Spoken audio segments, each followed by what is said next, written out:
It's been a bit of a weird year for video games. Unlike the blistering pace of 2017, 2018 featured a hectic start and finish, but a whole load of nothing in the middle, where new games were about as rare as making it through a forest in Red Dead Redemption 2 without barreling straight into it.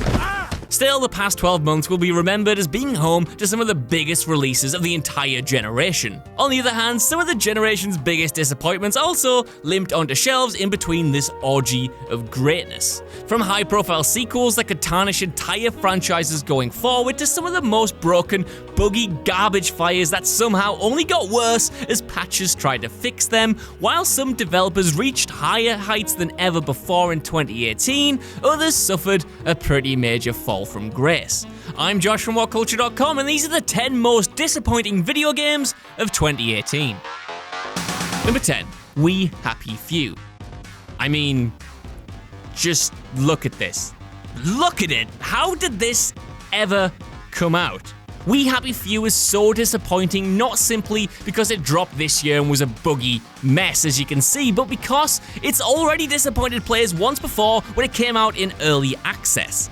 The game had so much promise. The story trailer made it look like the next BioShock, with a great premise that you couldn't mess up, right? Right? Now, were expectations inflated? Maybe. But even then, some of those fan expectations only amounted to a game that ran properly and didn't completely freak out every 5 seconds. But the devs couldn't even get that right, never mind properly live up to the promise of that first glorious teaser.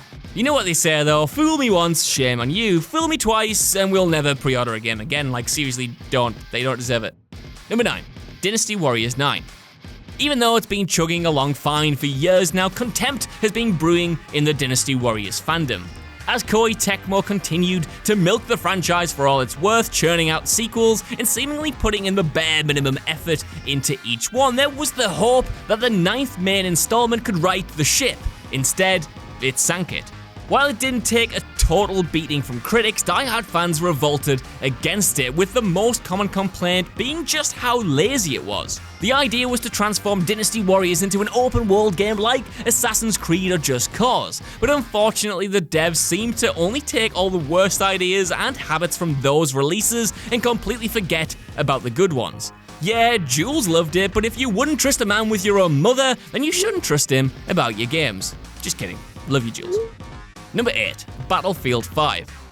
As I said in my review, Battlefield 5 isn't a bad game. When everything clicks, EA's sequel can be a blistering depiction of all-out war as players scramble to use the limited resources at their disposal to turn the tide of huge multiplayer matches. With that said, the amount of content at launch, combined with the myriad of bugs and issues that shouldn't have made it into the final release, make disappointment an inescapable feeling no matter how much you enjoy the moment-to-moment gameplay.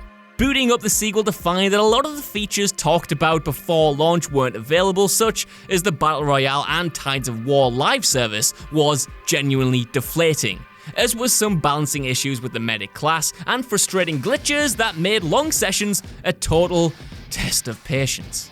And it didn't matter that a lot of this was indeed flagged before the game dropped. Simply knowing you're about to get punched in the dick doesn't make it hurt any less when it happens. Number 7, Far Cry 5.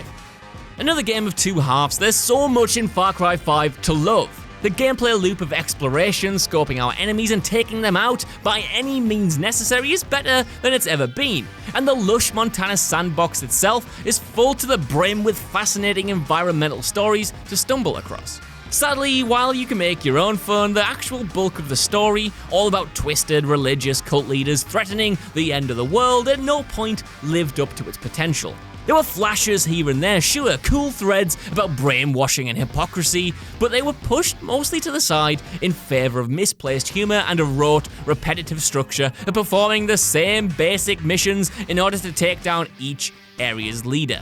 Perhaps in response to the political backlash that was garnered before launch, the end result tried its best to offend nobody on either side and to be as impartial with its potential commentary as possible. By doing that though, it ended up saying nothing at all, and its characters devolved into caricatures all wrapped up in nonsensical plot twists that, in hindsight, seem to have only been crammed in simply so a post-apocalyptic spin-off could be made. Number 6. Vampyr. One of the most interesting projects set to drop in 2018, Don't Nod's Vampyr is a far cry from their last game, Life is Strange. Maintaining the ethos of making sure the player is in charge of their own story, the new project was a far more controversial RPG. Dropping players into a recreation of London circa 1918 is a recently turned vampire who also happens to be a doctor. The opening in particular promises so much as the player awakens in a mass grave with an insatiable bloodlust. The game never really lives up to the potential of its introductory hour though, with its mission variety and combat in particular making for an experience that's repetitive and uninspired, at least when it comes to the gameplay. There is a lot to like if you dig deep enough though, from its intoxicating world to a good chunk of its characters, but it's hard to escape the feeling that, in the end, none of its disparate features really coalesce. Number 5. The Inpatient. Even though they've delivered one of the best horror games of the generation in Until Dawn, Supermassive Games have gradually fallen from grace ever since. Rather than producing another AAA experience, the team split off to work on Sony's PSVR, which initially birthed the great Until Dawn Rush of Blood. Sadly, what followed was Bravo Team, a terrible VR shooter, and Hidden Agenda, an ambitious but deeply flawed multiplayer experiment. Fortunately, The Inpatient looked to turn the tide. Although it was still playing in the VR toy box, the horror game was returning to the Until Dawn setting, with some pretty crisp-looking visuals and the promise of a terrifying story to boot. If there were two things Supermassive didn't stop delivering during their experiments, it was great horror and great story, so The Inpatient couldn't fail, right? Well, what should have been one of PSVR's biggest hitters ended up as nothing more than a damp squid. A short, underwhelming experience, yeah, where have I heard that before, that failed to be even as scary as the Unreal shooter Rush of Blood. The Inpatient was the poster child for the PSVR's difficult few months at the start of the year. Number 4. Sea of Thieves. It's no secret that Rare haven't exactly been at their best for, well, over a decade now. The iconic developer has mostly been relegated to the sidelines, but with Sea of Thieves, their ambitious multiplayer pirate game, it looked like they had recaptured some of the charm and creativity that defined their early work. In a way, they did as well. Sea of Thieves can be a joy to play with a band of fellow marauders, traveling to uncharted islands to steal a load of treasure and then defend it against incoming players who want to take it off your hands. Sadly, it didn't take fans long to realize that's all they'd be doing for pretty much the entire runtime. At launch, the exclusive lacked content to sustain the kind of time sink the developers were hoping for, with the world itself appearing sparse and lifeless. Rare did promise content drops over the coming months and have constantly tweaked the game and delivered on these promises to the point where there's far more to do today, but that initial disappointment still lingers.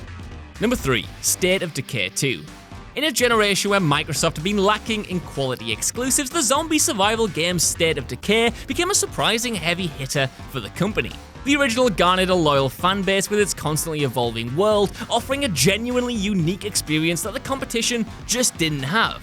However, while it's far from a bad game, State of Decay 2 wasn't the major next step for the franchise that most were expecting. Instead, it released with a litany of bugs that made the experience far more frustrating than it should have been, lacking the overall polish that most expected from the follow-up. Throwaway mechanics that were all too similar to the original, and a lack of real innovation all round, and the general feeling was that Undead Labs simply provided more of the same. Again, for some fans, that was more than fine, but for others hoping the title was going to be the franchise's defining moment, it was undeniably deflating.